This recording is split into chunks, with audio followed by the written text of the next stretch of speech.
প্রশাসনের কোমর ভাঙ্গিয়ে দিতেছেন আপনারা, সেনাবাহিনীর কোমর ভাঙ্গিয়ে দিতেছেন। এই যে চুরি, ছিনতাই, খুন, গুম এগুলো তো বাড়তেই থাকবে। প্রশাসন যদি না থাকে ডাকাতরা সুযোগ পেয়ে যাবে। কথা বলেন ঠিক কি না বলেন? কারণটা কি? কি পেয়েছেন আপনারা? এভাবে রাষ্ট্র চলতে হবে। দেশটা কি কারো বাপ দাদার? দেশটা সবার। আমার বক্তব্য, কেউ রাজনীতির গন্ধ খুঁজবেন না। আর রাজনীতির গন্ধ খুঁজলো কিছু করার নাই, সব জায়গাতে আঙ্গুল দিয়েন না, এটা আমি জানাই রাখি। সব জায়গায় মামলা করছে না কতগুলা, আইন সামনে আইন, অসুবিধা কি? আই লয়ে যান না, কইছি আমি ডাইরেক্ট কই দিছি আমার নামে যতলা মামলা হয়েছে সব তো ওয়ারেন্ট করে রাখছেন, আমার আয়া দৈরা লয়ে যান।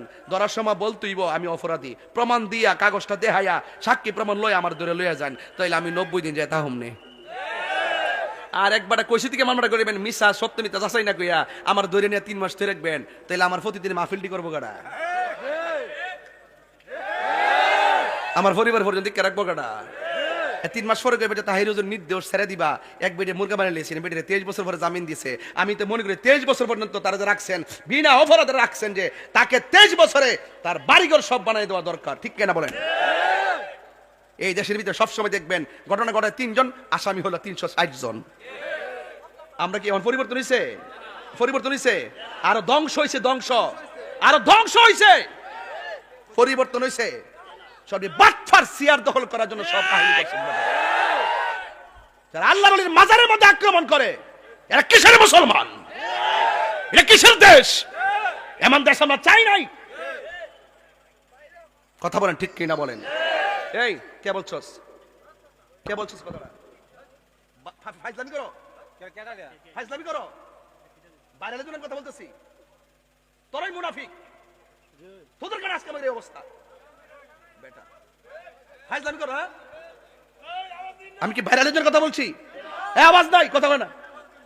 আমি পরিষ্কার কথা বলছি, এই দেশে ইসলাম আছে আল্লাহর অলিগণ, এই দেশে ইসলাম আছে আল্লাহর অলিগণ। আল্লাহর মাজার হলো আমাদের স্মৃতি, আল্লাহর মাজার হলো আমাদের চেতনা, আল্লাহর মাজার হলো আমাদের ইতিহাস। সেই ইতিহাসকে ধ্বংস করে দিবে আল্লাহর বিরুদ্ধে অবস্থান নিলে সুন্নি মুসলমান বরদাস্ত করবে না। কথা বলেন ঠিক কিনা?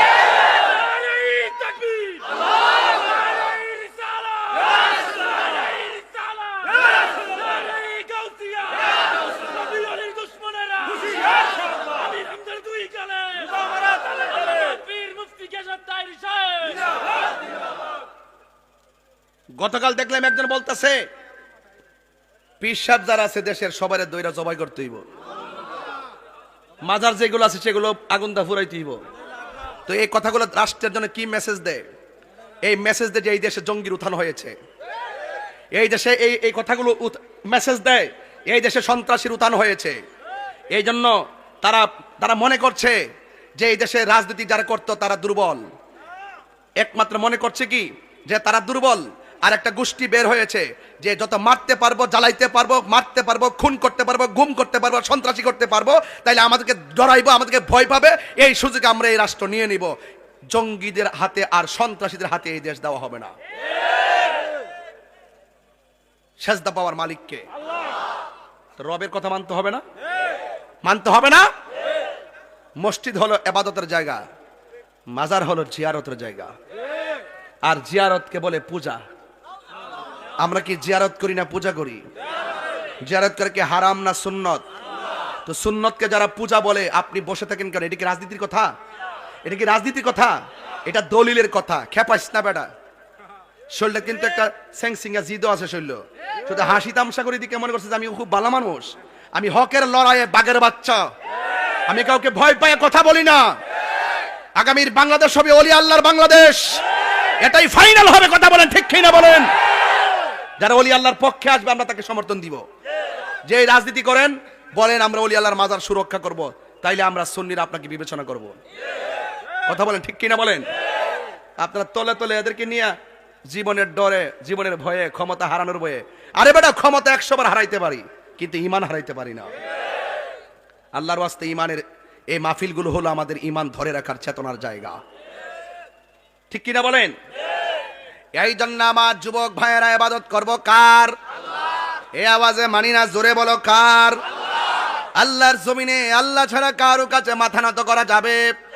আল্লাহ রাব্বুল আলামিন বলেন কুল হুয়াল্লাহু আহাদ আল্লাহুস সামাদ লাম ইয়ালিদ ওয়া লাম ইউলাদ ওয়া লাম ইয়াকুল লাহু কুফুয়ান আহাদ। আল্লাহ রাব্বুল আলামিন বলেন বন্ধু আপনি বলে আল্লাহু আকবার কোন কেন? হ্যাঁ বন্ধু আপনি বলে দেন আমি আল্লাহ ছাড়া কোনো ইলাহ নাই, আমি আল্লাহ হইলাম এক, আমি আল্লাহ অমুখাপেক্ষী, আমি কাহার ঘরে জন্মগ্রহণ করি নাই, কেউ আমাকে জন্ম দেয় নাই। ওয়ালাম ইয়াকুল লাহু কুফুয়ান আহাদ, আমি আল্লাহর সমকক্ষ পৃথিবীর কেউ, আরো জোরে বলো কেউ। এরপরে আমার আল্লাহ বলছেন ওয়াবিল ওয়ালিদাইনি ইহসানা, ইবাদতের পরে আমার আল্লাহ কয় তোমরা মা বাবার সঙ্গে ভালো ব্যবহার করো, মা বাবার সঙ্গে ভালো ব্যবহার করো।